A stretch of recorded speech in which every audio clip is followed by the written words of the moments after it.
Fala galera, estamos aqui para mais um podcast 3x2, esse podcast que tem sido dirigido pelos três, pelo Pai, Filho e Espírito Santo. E hoje, mais uma vez, temos um convidado aqui muito especial que veio para trazer uma palavra de Deus aos nossos corações. Mas você continua ligado aí com a gente que tem muita coisa boa para vir por aí. E eu vou deixar o meu amigo Lucas aqui apresentar o nosso convidado dessa tarde, que é uma bênção sobre as nossas vidas. Fala pessoal, tudo bem com vocês? Muito feliz aqui em mais um episódio.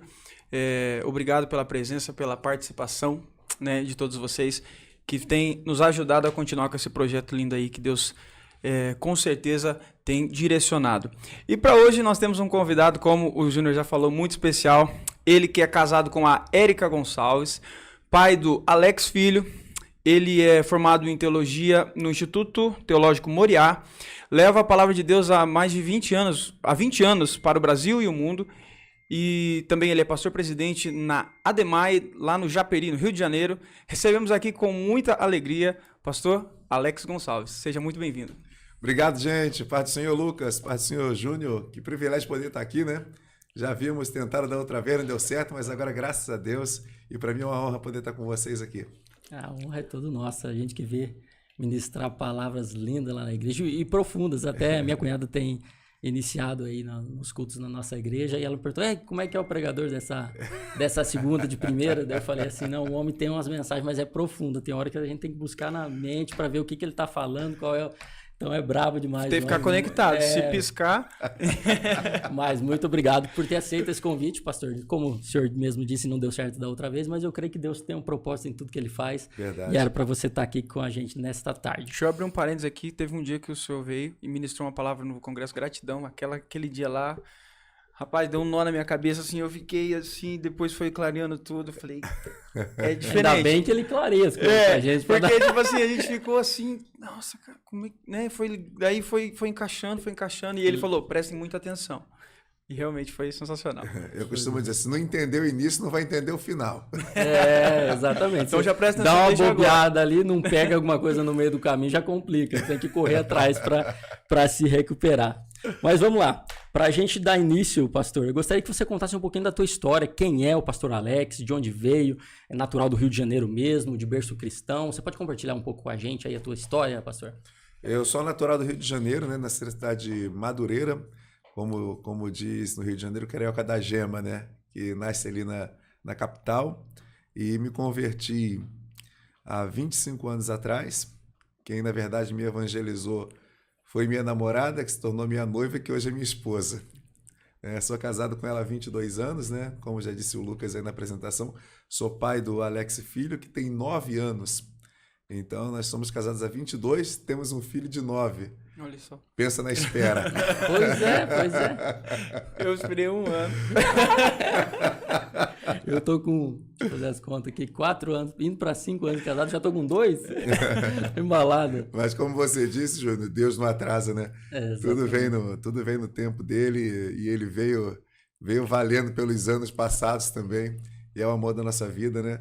Então, eu sou isso aí, sou pastor da ADEMAI, né? Uma igreja que fica ali no interior do Rio de Janeiro, na Baixada Fluminense, na cidade de Japeri.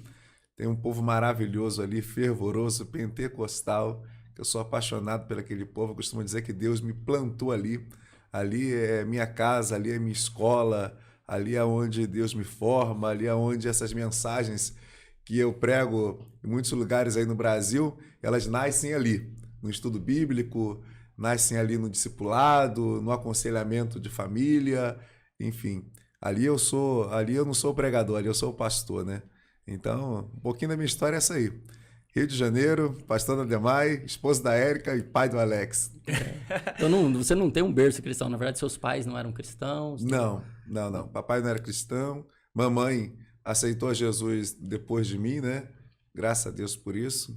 Tá viva hoje. Eu perdi meu pai quando tinha 11 anos de idade, mas eu não vim de um berço cristão, não. Quisera eu, né? E assim, pastor, falando já dessa linha pastoral, né? A gente sabe que é muito difícil, né? E ser pastor envolve muitas coisas, como o senhor falou, não é apenas ir lá e ministrar uma palavra, né? Tem muitas coisas envolvidas. Mas na opinião do senhor, hoje em dia, qual que é a maior dificuldade no ministério pastoral? O que o senhor vê com mais A maior dificuldade mesmo, o que é mais difícil? Vamos lá. Efésios 4:11, Paulo nos ensina ali que ele deu uns para pastores, outros para mestres, outros para profetas, outros para evangelistas. Então, é muito importante a gente entender esse contexto aqui, porque alguém pensa, Júnior, Lucas, que aquilo ali são cargos. E ali não são cargos, são dons. Então, ele deu um dom de evangelista, ele deu um dom de pastor, ele deu um dom de profeta, ele deu um dom de mestre. E nós precisamos entender qual é o nosso dom, né? Porque ele pega esses que têm o dom que ele deu e dá para a edificação do corpo de Cristo. Então, assim, é muito importante, antes de falar da dificuldade de um pastor ou de um ministro, eu preciso entender quem eu sou funcionando no corpo de Cristo, né? Porque eu costumo dizer o seguinte, eu tenho dado uma mentoria para pregadores e a gente pode tratar de 2 assuntos ali nessa mentoria. Alguns pastores procuraram essa mentoria também porque queriam aconselhamento a nível pastoral, a nível de igreja, e eu pastorei a mesma igreja há 18 anos, né? Então, assim, na itinerância, no ministério evangelístico, eu sou o pregador. Mas na igreja é totalmente diferente. Se você me vê pregar num trabalho, num congresso, e você me vê pregar na igreja, você vai ver que na igreja eu me comunico ali com os membros, com as ovelhas, me comunico com as famílias. Então, eu preciso entender esses dons, né? Porque nem todo pregador é pastor. E nem todo pastor precisa ser pregador. Né? Eu conheço igrejas de milhares e milhares de membros que o pastor, se eu colocar numa ótica aqui, analisando, ele não sabe pregar. Mas ele tem uma palavra que alimenta, ele tem uma mensagem que sacia, ele senta na mesa e aconselha um casal e o casamento não termina. Enfim, ele tem um dom específico para isso. Aí se você pegar alguém que tem um dom evangelístico e colocar ali para pastorear uma igreja, pode contar 3 meses que ele acaba com a igreja. Né? Porque ele é aquele camarada, na maioria das vezes, sanguíneo, elétrico, é o camarada que quer evangelizar, mas a igreja ela não se sustenta somente nessa base evangelística. A igreja ela precisa do mestre, a igreja ela precisa do pastor, a igreja ela precisa do profeta, que consegue ver aquilo que vai acontecer. Então a igreja precisa do apóstolo, né? Paulo também fala que ele deu, então não é cargo, é dom. O apóstolo é aquele que vai e que estabelece uma igreja numa região e ele também não consegue ficar ali, porque se ele ficar ali, ele acaba com a igreja que ele mesmo fundou. E é aí que vem o pastor para cuidar das vidas, para cuidar das ovelhas. Então, assim, quando a pessoa realmente, agora eu vou responder sua pergunta, quando a pessoa realmente tem um dom pastoral, ela vai se sair bem. Eu sei que tem os problemas, os dilemas, as intempéries. Em qualquer um dos ministérios existe problema. Agora, quando a pessoa tem um dom, um coração de pastor, ela vai conseguir ouvir, ela vai conseguir aconselhar, ela vai conseguir amar pessoas, ela vai conseguir se envolver em problemas que ela não provocou, né? Ela vai conseguir resolver dilemas que ela não tem nada a ver com isso, mas ele está plantado ali para isso, tem um dom na vida dele para isso. Já o evangelista, o profeta, não. Entendeu? E tem que ter uma cabeça muito boa para conseguir absorver tudo isso e não trazer sempre para você, né? Não, sim. Porque imagina o que não se passa dentro de um gabinete pastoral e tudo mais. Eu fico vendo o pastor Rafael Raine tratar muitos casos ali de perto e ver como é difícil isso, né? Porque, querendo ou não, mexe com o nosso emocional. E o pastor tem que ter isso, esse dom para saber separar as coisas, né? E normalmente as pessoas trazem problemas, né? Sim. Normalmente é alguma coisa de ruim que está acontecendo, não é coisa boa, né? Esse dom de pastor, ele te capacita também para você administrar essa área. Embora eu vou falar algo aqui assim que é muito importante alguém entender a minha fala agora. Tem muita gente que quer ser pastor, mas não tem o dom de pastor, né? Ele quer ter uma igreja, ele quer ser líder de muita gente, mas ele não tem o dom para isso. E, consequentemente, ele não está preparado para esse nível de batalha. Aí o que o Júnior falou, ele vai absorver o problema para ele vai deixar interferir nas emoções dele. Daqui a pouco ele acha que está trabalhando muito e acha que não está valendo a pena, porque ele não está sendo reconhecido. Enfim, aí começa aquela chamada frustração, né? Ele começa a entender de outra forma e daqui a pouco como nós temos visto pastores depressivos, né? Pastores que estão aí abandonando tudo, trabalharam um tempo e agora acham que perderam o sentido. Enfim, essa questão da frustração, né? Então, a capacitação é o que vai realmente fazer a pessoa fluir naquilo ali. Embora também existem outros, olhando por outro ângulo, que eles são pastores, né? Mas realmente vivem alguns dilemas de muita gente que não sabe. Eu tenho até mensagem sobre isso, Júnior. Honrar a sua própria liderança, né? Existem pessoas que costumam dizer que parece que sofrem de amnésia, sofrem de esquecimento. Ele entra na igreja quebrado, ele entra na igreja endividado, perdendo família, desmoralizado. Aí alguém que não tem vínculo com ele, que não é parente dele, ora por ele, aconselha ele, prega para ele, ministra para ele, abraça ele. Depois que ele se recupera, ele quer contra-atacar aquele que um dia o estendeu a mão, aquele que um dia o ajudou. Então essas pessoas que são contra-atacadas, elas não conseguem absorver bem, dependendo do preparo psicológico, emocional, espiritual, não conseguem absorver bem essa chamada desonra, né? E acabam caindo nisso aí que você falou também, no desgaste, na frustração, na doença emocional. Até o pastor Jackson, que foi um dos nossos convidados aqui, ele falou que todo ingrato sofre de amnésia, né? Eu estava tentando lembrar que eu tinha ouvido isso há pouco tempo e eu estava na minha mente aqui. Alguém falou exatamente isso que você acabou de falar e não faz muito tempo. Como tem isso, né? Normalmente, na verdade, as maiores frustrações que a gente tem na nossa vida, na nossa jornada enquanto cristão, são de pessoas muito próximas ou de pessoas que a gente muito ajudou, né? Isso a gente até falou em alguns outros temas também. E a gente tem muita dificuldade por conta disso mesmo, porque a pessoa talvez que a gente mais esticou a mão, que a gente mais quis ser cristão realmente, né? Querer ajudar sem amar nada, o próximo. sem nada em troca ou algo nesse sentido. É aí onde a gente acaba caindo na frustração de esperar muito das pessoas, né? E a gente não deve fazer isso. Até uma questão que a gente vai falar depois, mas já que estamos falando disso, acho que vamos só antecipar aqui. Hoje a gente vê muito essa questão de ingratidão. A gente acaba se frustrando com pessoas, né? E pessoas, elas estão fadadas ao erro, né? Podem errar, podem... mas hoje, com tanta coisa que a gente vê acontecendo no meio cristão, o que o senhor acha que é o que mais está faltando para, vamos dizer assim, que às vezes as pessoas falam, nossa, mas veio do meio gospel, ou veio da igreja, ou não sei o quê, e fez tal coisa, ou escandalizou, não sei o quê. O que o senhor acha que está faltando? Talvez é uma falta de compromisso, caráter? O que o senhor acha que é o maior vilão? O maior vilão, vamos dizer assim. O que está faltando hoje o que está faltando, eu vou falar com toda certeza, é formação. Formação. Raízes. Hoje, assim, a internet, por exemplo, deu voz a tanta gente que não tem formação. O camarada aparece pregando hoje, ele desprega tudo que os nossos pais na fé nos ensinaram.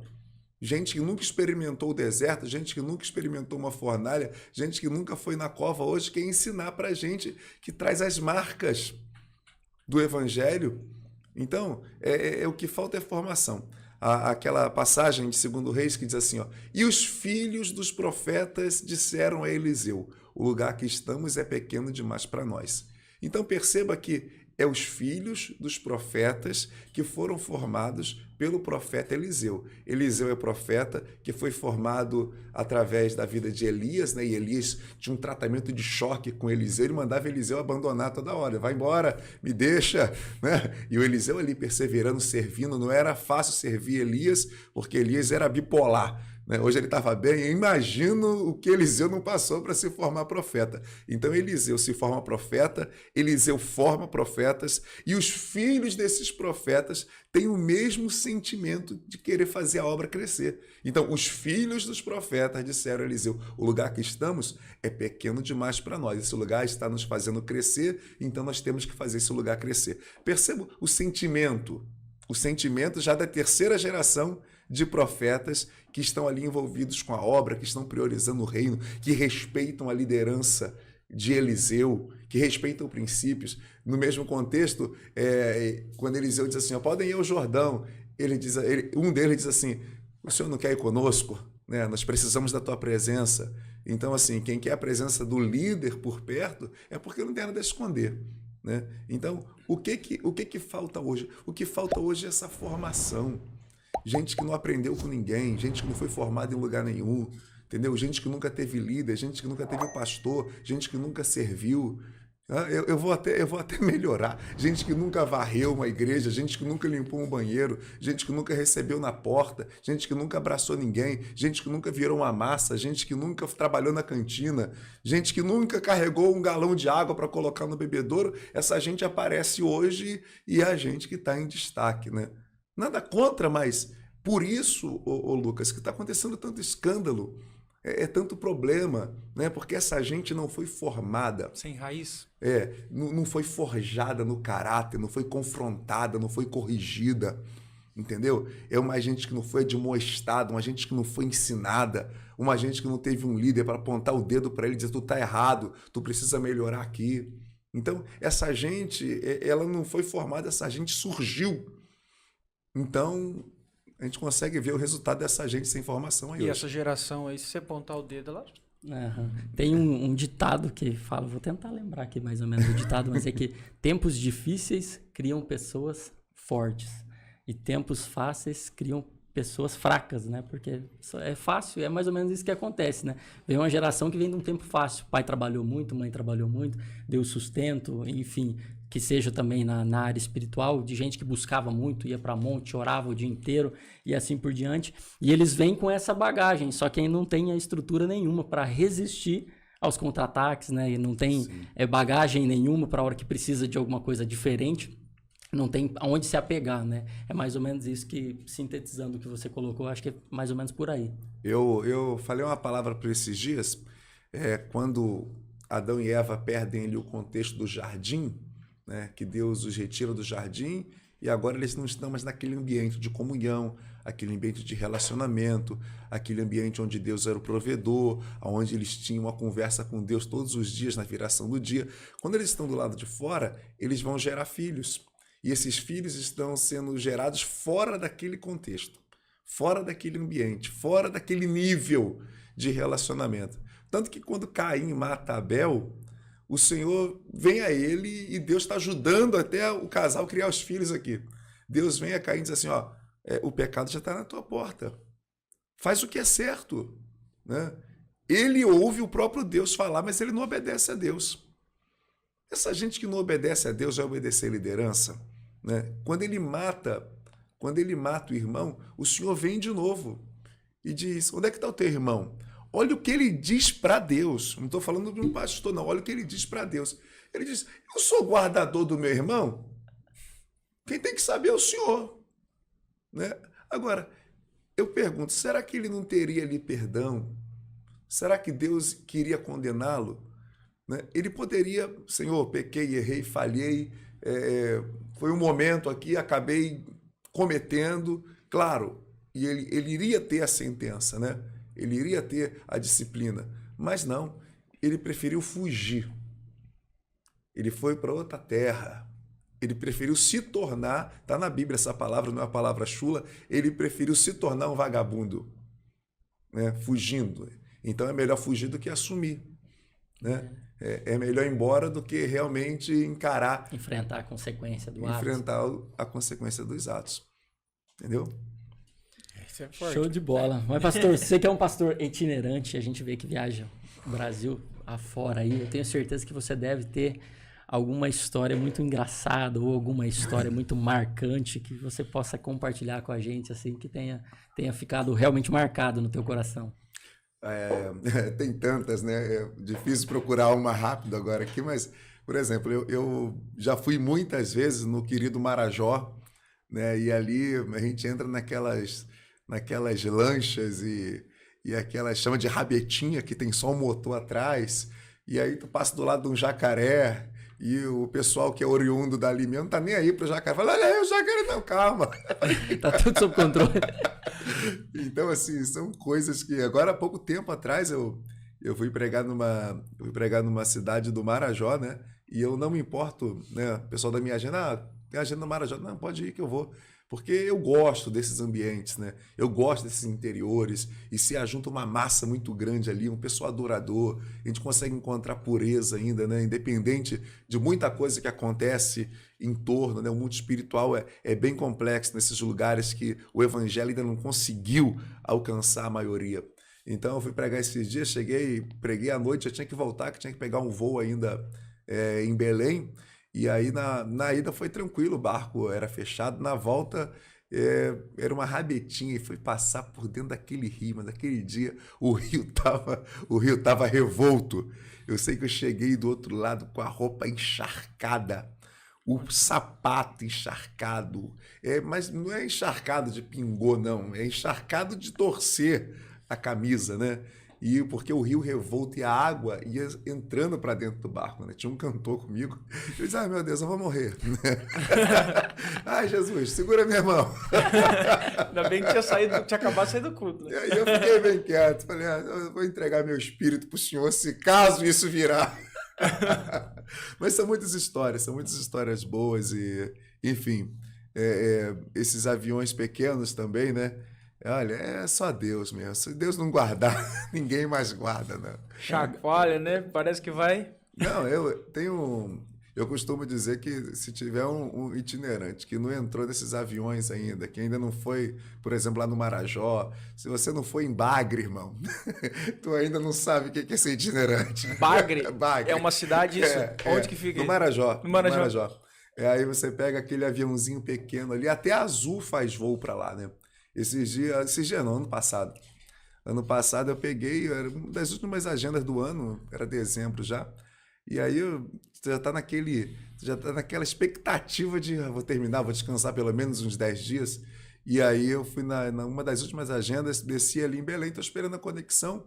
O menino falou para mim que era tranquilo e que o evento era perto do aeroporto. Estou esperando a conexão, só que não tinha ninguém no portão. E aí eu falei, eu vou lá perguntar, acho que esse voo não vai acontecer. Daqui a pouco chamaram o meu nome no microfone, eu voltei no mesmo lugar, eu falei, mas não tem ninguém. Eu falei, não, é só você mesmo. Não. Foi sozinho? Nossa. A gente tá só te esperando. Não, aí eu entrei naquele aviãozinho pequeno e quando você tem ideia, tinha 2 pilotos, né? E quando eu entrei, ele falou para mim, fecha a porta aí. Eu que fechei a porta do avião. Oxe. Falei, irmão, vê se tá bem. Não, fica tranquilo. Tinha um isoporzinho com água. E lá fomos nós, 2 horas de voo em cima da mata. E quando foi pousar no aeroporto, só tinha uma pista de asfalto. Não tinha funcionário, não tinha ninguém lá no aeroporto. Ninguém sinalizando, né? Só a pista. Ele desce, te deixa, vai com Deus. Não, Quase que você teve que descer para sinalizar. E na volta é a mesma coisa. Eles sabem que a sua passagem está comprada. Eles vão lá, desce, manobra, vambora que vai chover. Eu falei, meu Deus. Você quer com emoção ou sem emoção? Eles saem de lado, mas eu já conheci cada lugar, assim, ó. Tem gente que vai viver e não vai nesses lugares, mas o Brasil é muito lindo, é muito extenso, tem lugares que vale a pena, né, alguém ir lá conhecer, mas também não é tão fácil, né? Realmente dá aquele friozinho na barriga. Eu falei, meu Deus, será que eu volto? A gente, ali na igreja mesmo, nós temos projetos missionários, né? O senhor conhece. E o pastor fala que tem lugares para chegar lá em Manaus, né? Lá no Amazonas. Você faz horas e horas de barco, né? E para rio adentro, parece que você não vai chegar em lugar nenhum, né? Daqui a pouco chega. No Amazonas, eu acredito que se você entrar num barco ali, você vai andar meses e não vai conseguir andar o rio todo no barco. Eu já andei ali, acho que 7 dias dentro de um barco. Agora há pouco, eu vim de lá, eu também mantenho missionários lá no Amazonas, né? Em parceria com os Gideões também. Eu sustento lá 3 famílias, tem uma na África também que nós sustentamos no ministério particular mesmo. E eu estive lá agora visitando os missionários. Você anda 4, 5 dias dentro de um rio, mas é maravilhoso, sabe? É uma experiência renovadora quando você desce ali e aí os missionários estão ali trabalhando, aquele povoado. Tem gente que às vezes te assiste na internet e a gente não sabe como isso abençoa pessoas, né? Igual a gente está falando aqui, daqui a pouco alguém lá no Amazonas vai assistir esse vídeo. E aí, quando tu chega lá, eles te abraçam, aquele calor, aquela coisa, né? E você acaba ali realmente recebendo mais do que dando, né? Aprendendo Sim. com a simplicidade daquelas pessoas, aprendendo com o amor delas, como elas são dedicadas a fazer a obra de Deus em circunstâncias que nós não faríamos. Né? Sim. Em circunstâncias que nós não faríamos.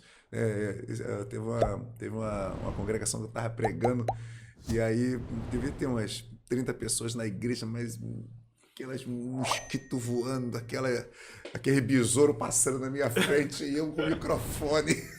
Enfim. Cuidar para não comer um bicho. Não, mas é isso aí. Esse contexto aqui, para onde nós estamos plantados, na cidade grande, isso aí ninguém iria frequentar uma igreja dessa. Sim.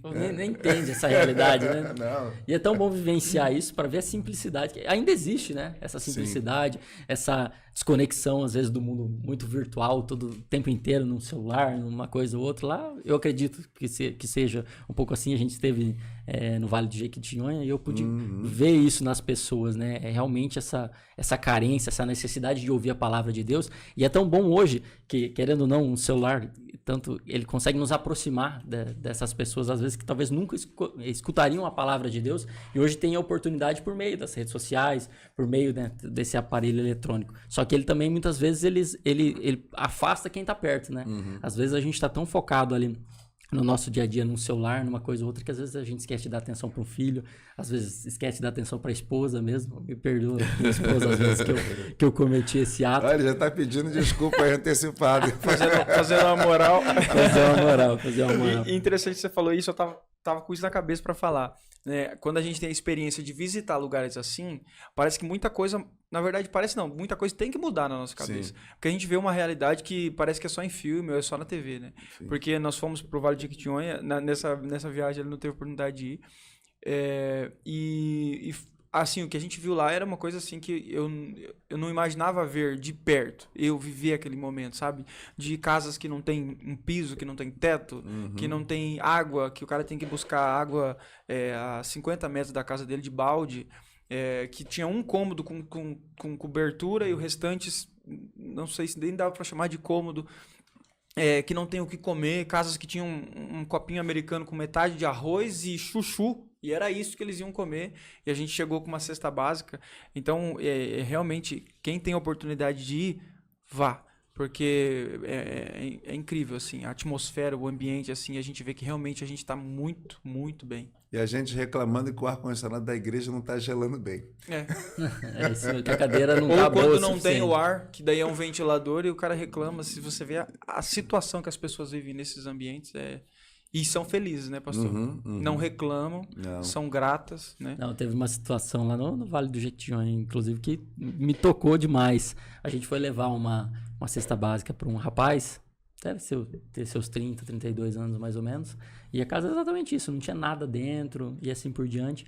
E a gente chegou com aquela cesta básica e o rapaz falou assim, eu tava orando que se essa cesta básica chegasse para mim, eu ia levar para tal pessoa. Mas ele não tinha o que comer também. Olha só. Você entendeu? E às vezes a gente fica reclamando do pouco que tem. Ele estava esperando aquela cesta básica. Se ela chegasse, porque todo ano ele falou que costumava chegar, se ela chegasse, ele ia direcionar para uma outra pessoa. Ele ligou, falou, a cesta básica chegou, e ele levou a cesta básica dele para outra pessoa. Isso me tocou demais, né? E até hoje um dos nossos projetos aqui é sair na rua, até falando disso, quem tem pouco sempre divide, não tem problema em dividir. A gente vê essas experiências sociais que eles fazem, de chegar para um mendigo, por exemplo, e entregar um lanche, e alguém chegar e falar assim, você me dá um pedaço? Ele, opa, dá um pedaço. Mas se você vê uma pessoa na rua, que, vamos dizer assim, que não é morador de rua, se você pedir um pedaço, ele te ignora e sai andando, né? Então, a gente tem essa ideia de sair na rua, de ter essa experiência direta com as pessoas, para poder vivenciar um pouco dessas situações, e realmente, como você falou, quem pouco tem, divide sem problema nenhum. Às vezes não tem, que nem você falou, e divide. Ou até dá tudo, né? Como o cara falou. E quem muito tem, segura, mão fechada, não abre o coração, não abençoa ninguém. Mas olha, eu vou até pegar esse gancho aí, Lucas, é o que a gente está falando aqui, a formação. Com quem que essa pessoa aprendeu? Qual foi a formação dessa pessoa? A natureza dela?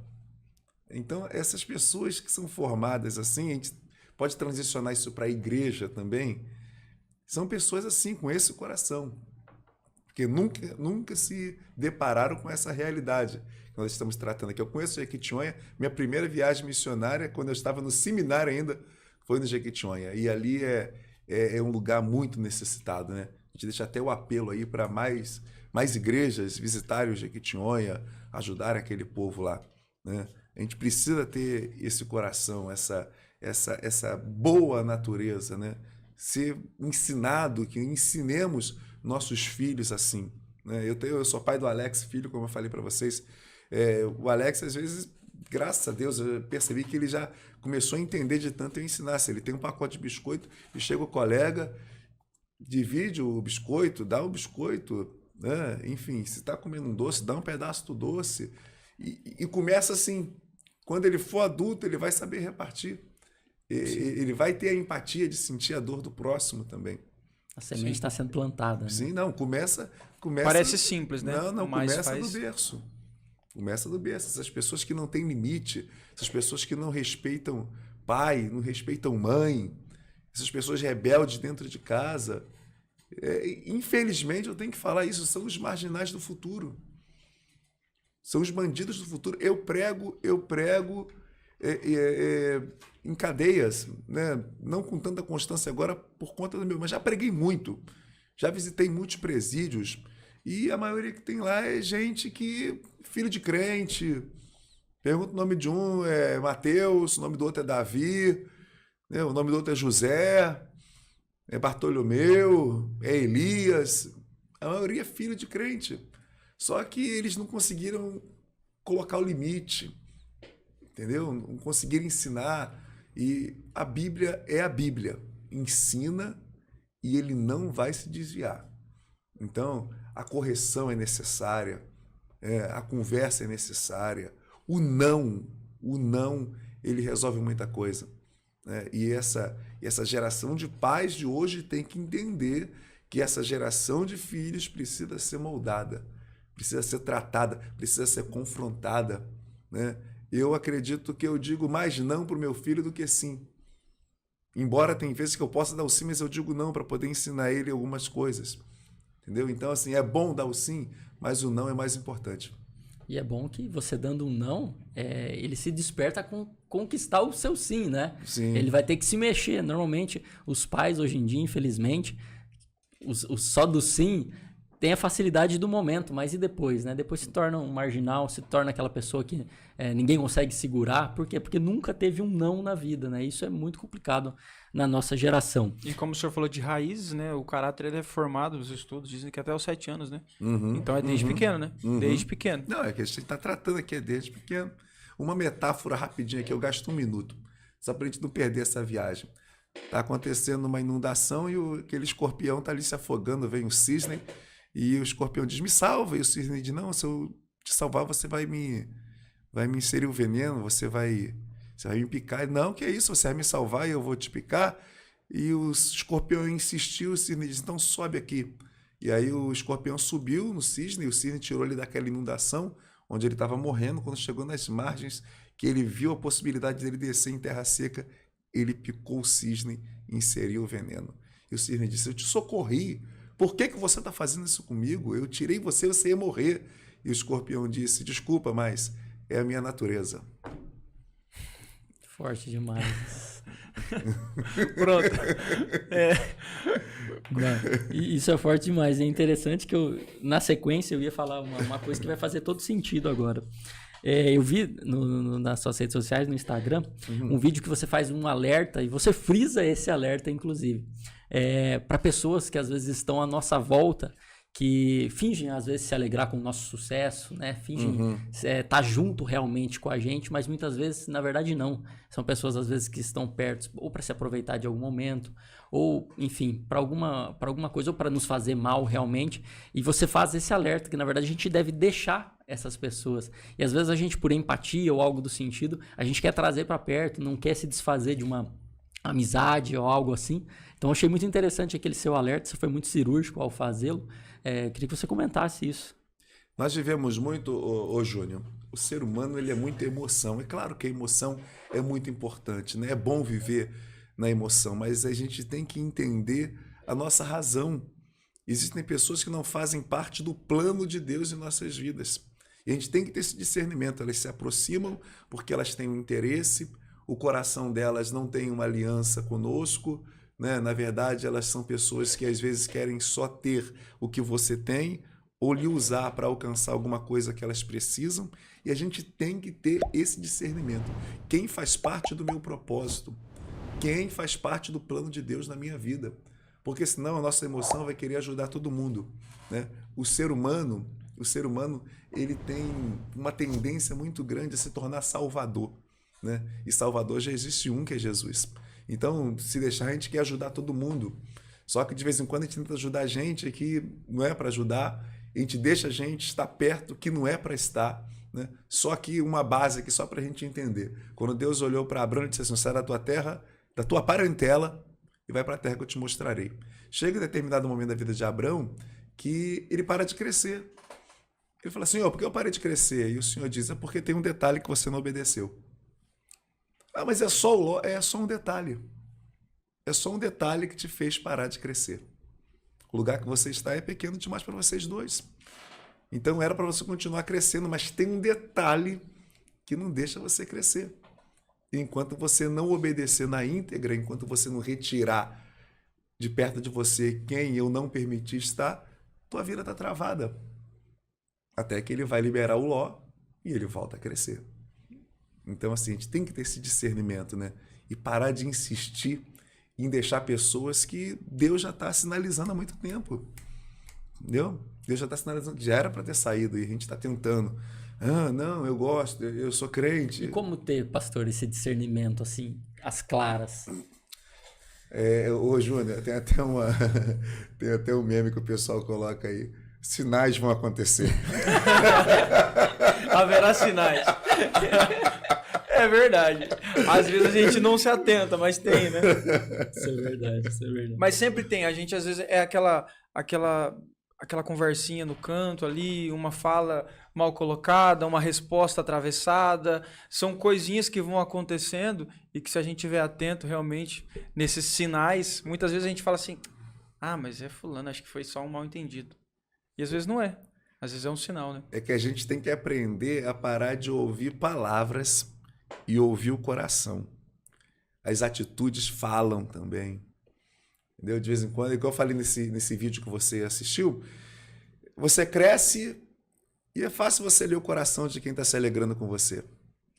Aconteceu uma vitória e é fácil você ler o olhar, o coração de quem realmente está agradecendo a Deus porque você conseguiu passar aquela etapa, conseguiu crescer.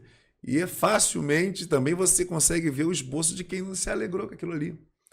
Que você, para algumas pessoas você pode crescer, você só não pode crescer mais que elas. Que aí você já passa a incomodar.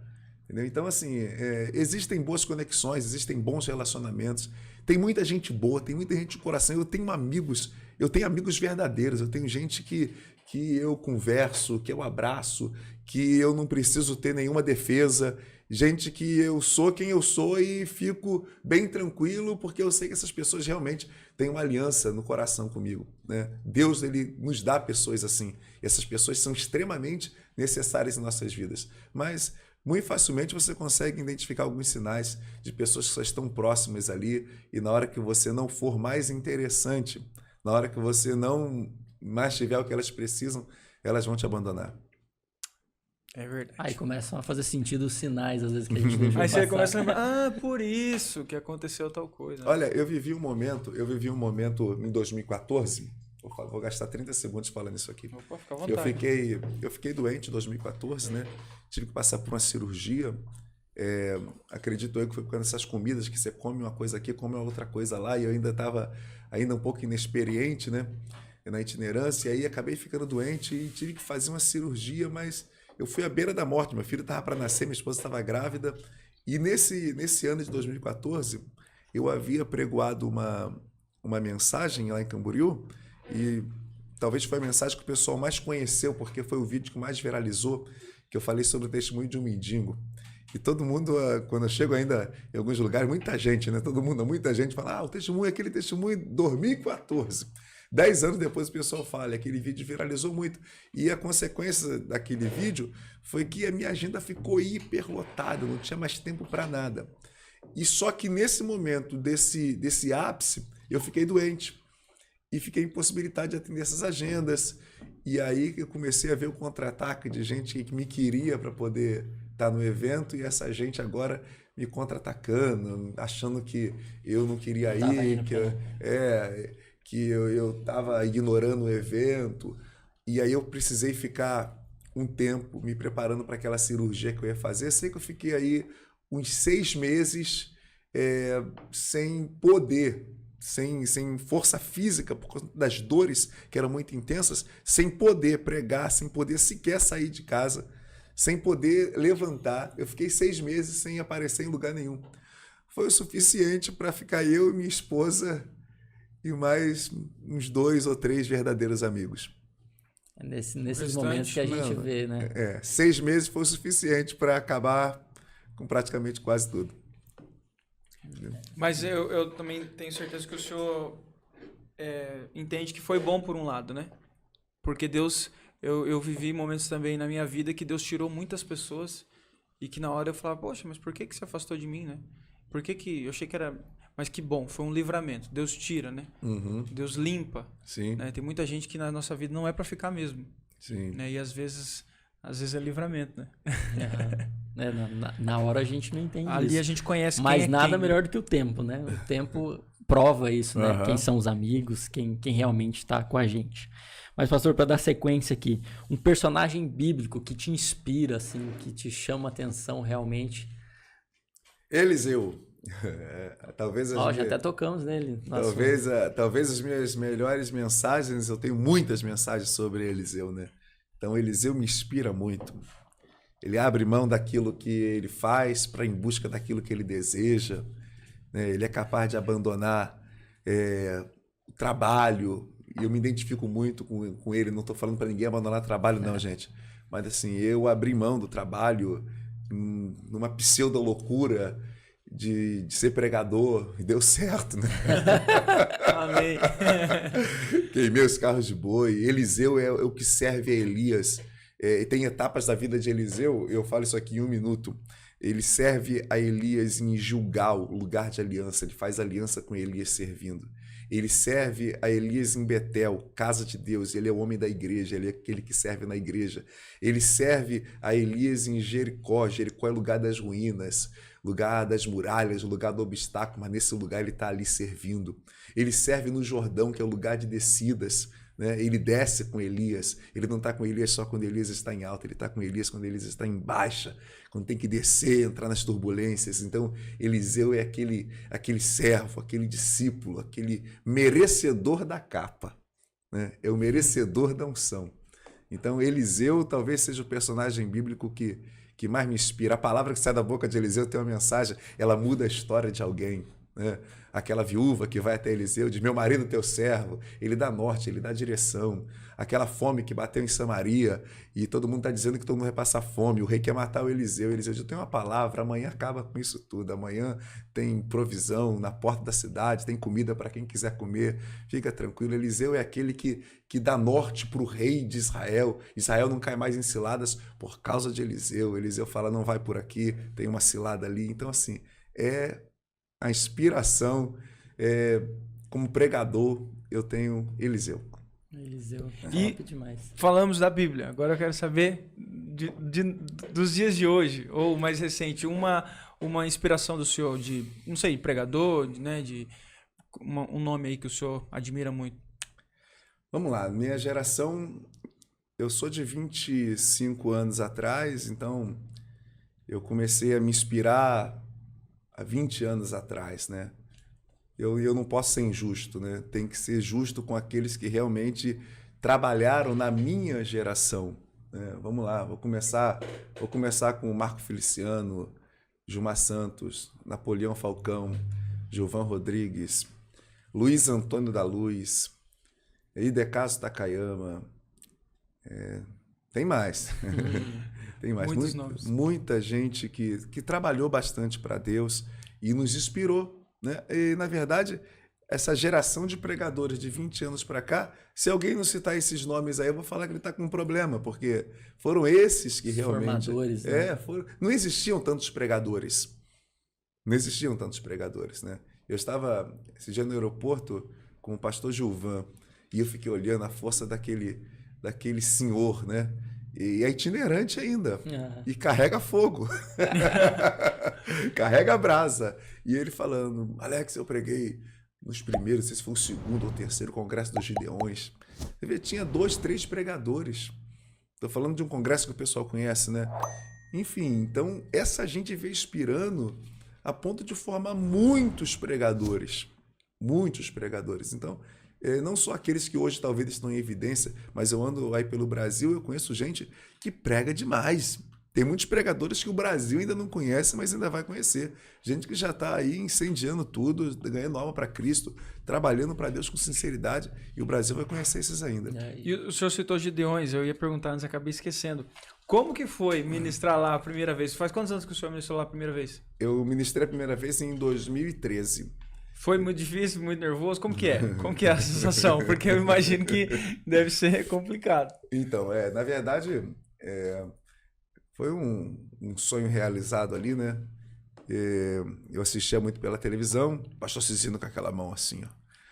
E aí eu fui a Portugal, através de uma conexão de um amigo meu, fui pregar no trabalho, e esse trabalho era conduzido pelo pastor Cizino, era a extensão que existia lá em Portugal, uma extensão do trabalho dos Gideões, era a primeira que ele estava fazendo.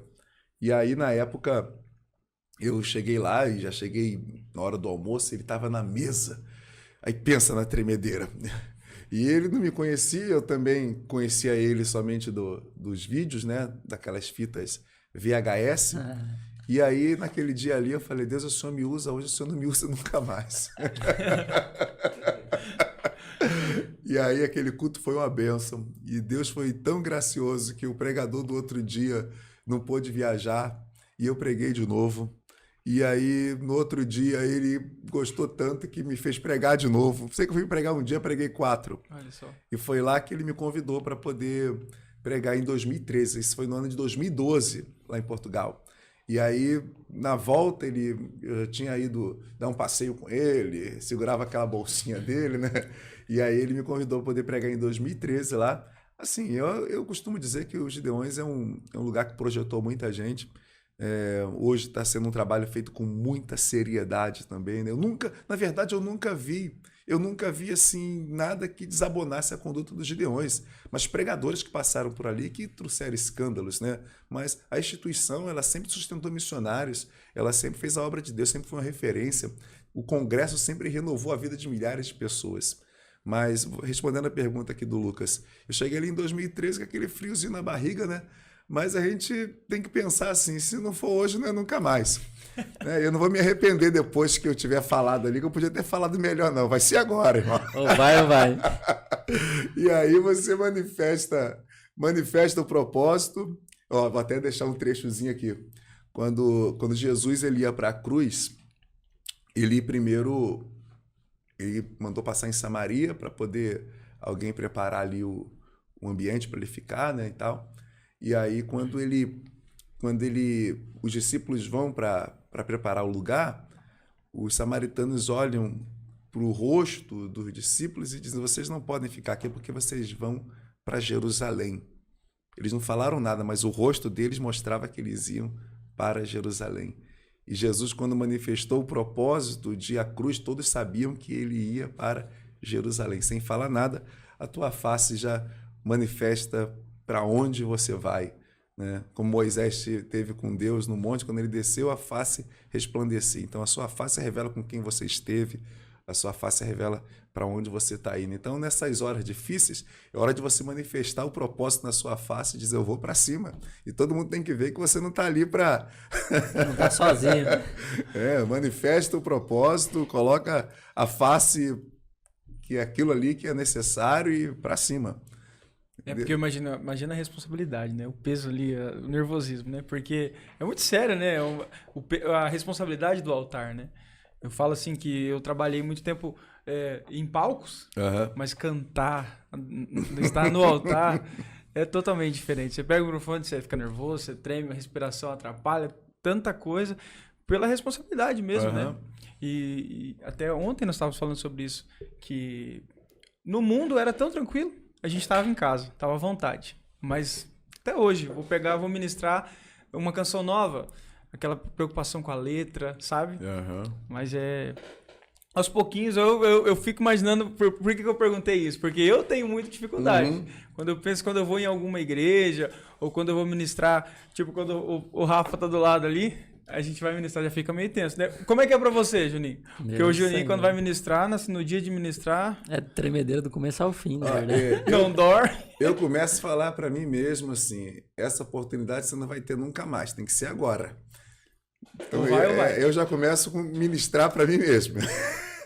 Não, tem que se preparar. E como eu dou uma mentoria também para pregadores, né? Eu sempre ensino o seguinte, vou até pegar aqui para poder vender esse peixinho aqui. O preparo te traz segurança. O frio na barriga é normal, pela nossa dependência de Deus. A gente está ali totalmente dependente porque a causa não é nossa, a causa é dele. E o frio na barriga, isso é normal. No dia que esse frio sumir é porque você está se sentindo confiante demais, né? Mas a segurança, ela está no preparo. Quando você se prepara, quando você sabe o que vai fazer. No meu caso, é uma mensagem. Eu sei que ela tem início, tem meio, tem fim. Eu já tenho a revelação. Eu conheço do assunto que eu vou falar. Isso me traz uma segurança.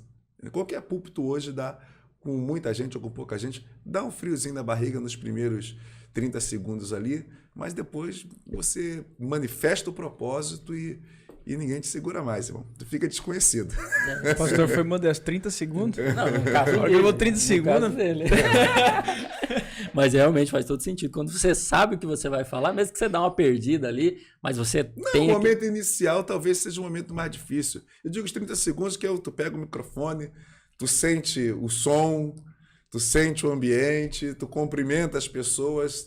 No meu caso, que é a pregação, quando você já está lendo o texto, você já está mais seguro ali, tu já se ouviu, tu já está... mais confortável. Tu já está sabendo que... Tu já sabe que vai dar certo. Então, vamos te tirar um pouco do conforto agora, pastor. Vamos fazer um bate-pronto. Vamos lá. Aqui. Meu Deus. Eu vou fazer o seguinte, eu falo uma palavra, o pastor em poucas palavras ou em uma palavra, como você preferir, você manda bala aí no que faz sentido para você. Vamos começar lá. Alex Gonçalves. Pregador. Gratidão. Esposa, igreja, local e alguns amigos. Olha só como fez todo sentido agora. Érica Gonçalves. Amor da minha vida. Alex Filho. Minha paixão, meu bebê.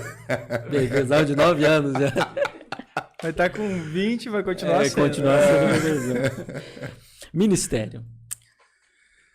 Depois da família, claro, depois de Deus, família, minha prioridade, meu foco. Bíblia. Minha base, minha bússola, minha lâmpada, minha direção. Rio de Janeiro. Cidade maravilhosa. É bonita mesmo. Hobby. Café na varanda. Muito hobby simples assim. O senhor é dos esportes ou não? Não. Não. Da leitura. Jesus. Meu tudo. Salvação. Lutando todos os dias para alcançar. Perdão. Necessário. Essa agora aqui é difícil. É braba essa aqui. Essa aqui quero ver o que você vai falar aqui. Ó. Saia justa. Pastor Rafael Raine. Grande amigo, um presente de Deus. Mas não é porque ele tá aqui não, né? Ele sabe que ele é meu irmão, né? Conheci o pastor Rafael, vou parar o teu bate-pronto aí. Conheci o pastor Rafael em 2014, né? No momento improvável, terminei de pregar uma mensagem, tá vendo aquele garotão lá com outros garotões lá, uma gangue, né? E a minha esposa, olha, o menino tá pedindo tua gravata. Eu falei, não, eu tinha acabado de comprar aquela gravata, uma gravata vermelha. Eu falei, não. Ela, Alex, você vê como é que ela é um amor, né? Minha esposa, Alex, dá a gravata pro menino. Aí ele subiu lá, pegou, eu tirei a gravata, dei a ele. Ele falou assim, marrento aí. Vou te entregar essa gravata lá na minha igreja. Eu falei, tá bom. E não é que ele ligou mesmo no outro ano? E aí se tornou um irmão. Profecia, amigo. Então. É da minha casa. Ele sabe que eu amo, ele sabe que a família dele é minha família, ele pode contar comigo para o que ele precisar. Show de bola. Deixa eu mudar um pouco o assunto agora. Deixa eu fazer uma perguntinha aqui. Curiosidade. Foi falado muito no Brasil sobre esse tema. O que o senhor acha do cristão se envolver com a política? Para a gente mudar um pouquinho aqui, especificamente o assunto que falou muito foi as eleições de São Paulo, né? Como tudo discorreu ali, dividiu muitas opiniões, né? O que o senhor pode falar para nós sobre isso? Se você não se envolver com a política vai te envolver.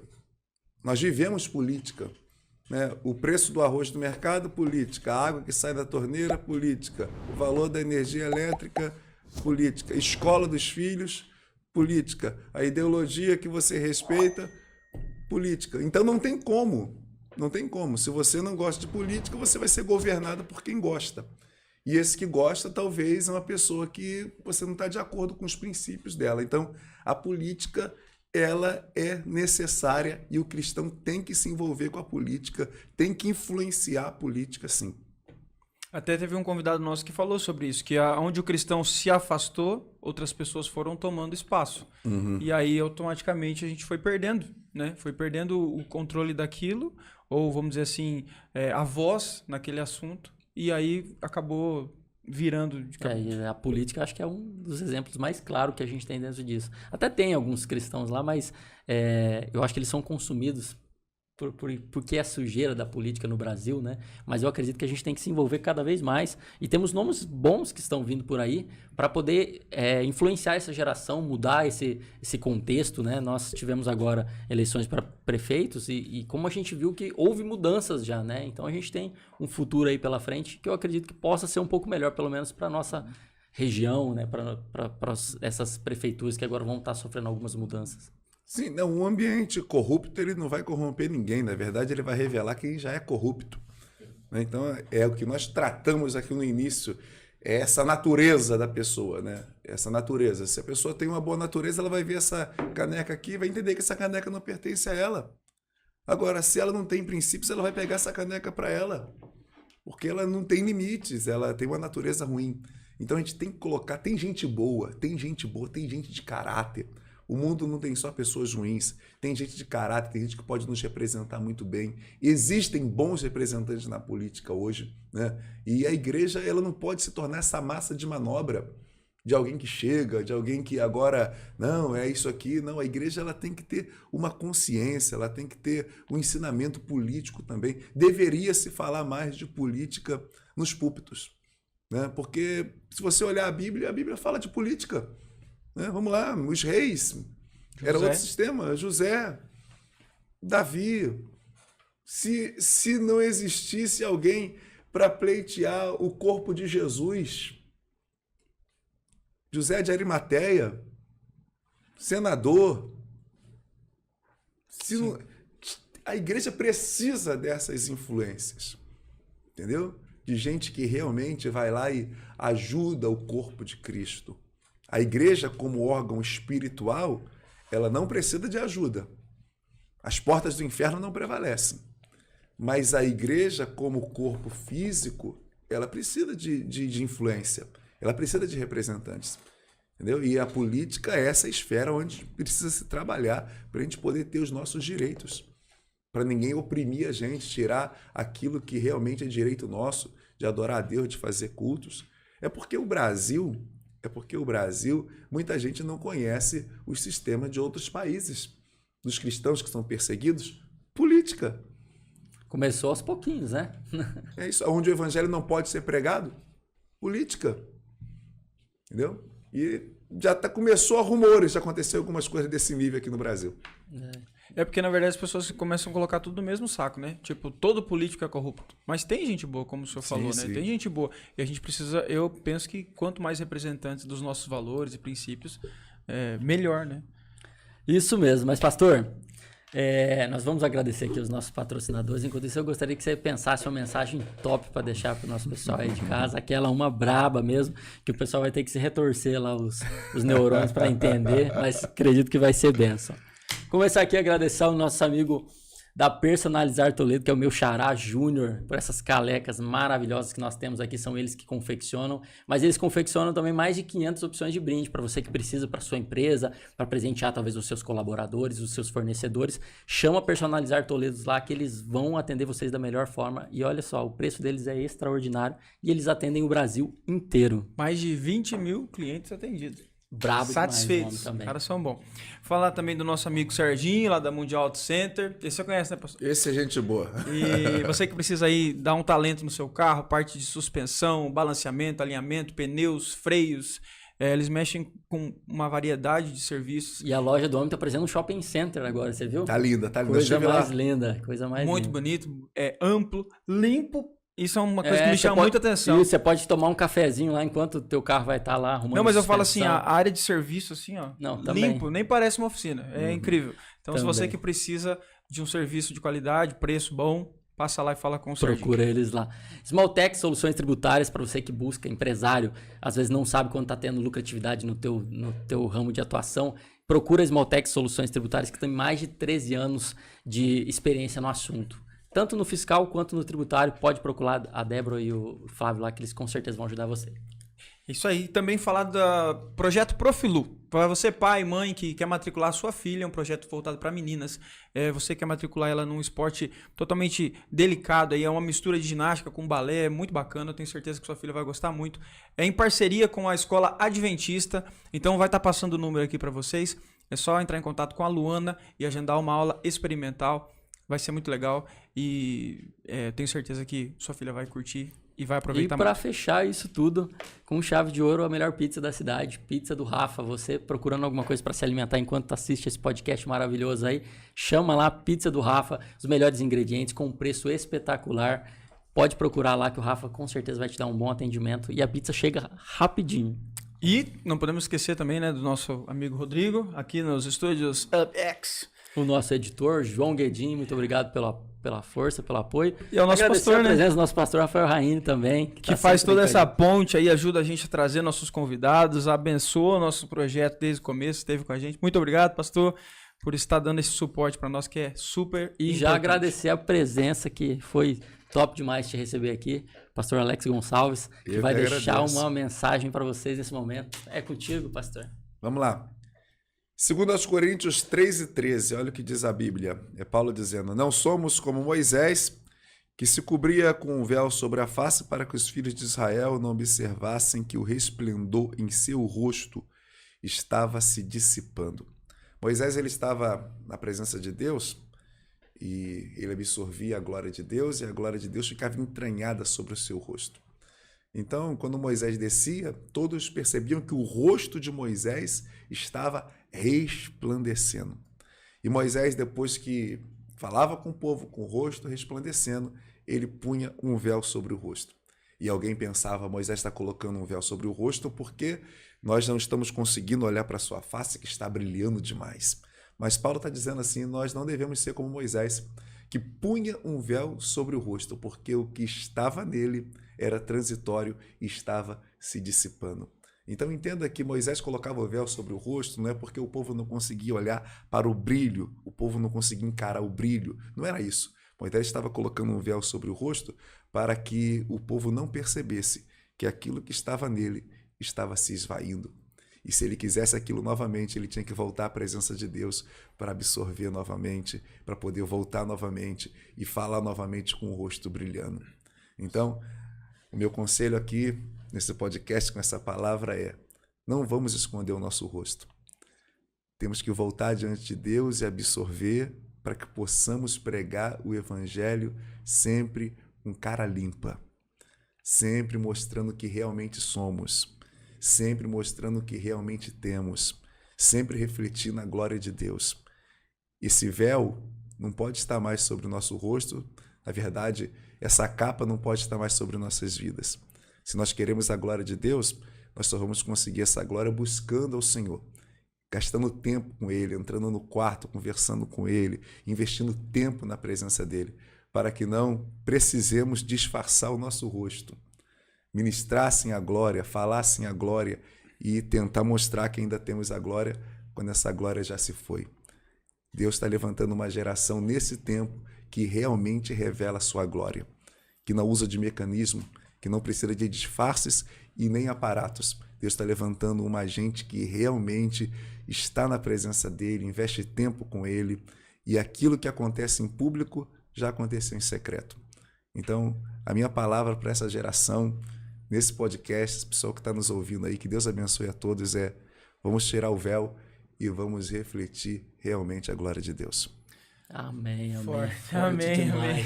Você ouviu, então, o segredo é a constância com Deus, é você estar buscando sempre, buscar resplandecer a glória dele sobre a sua vida. Talvez você, como eu faço isso?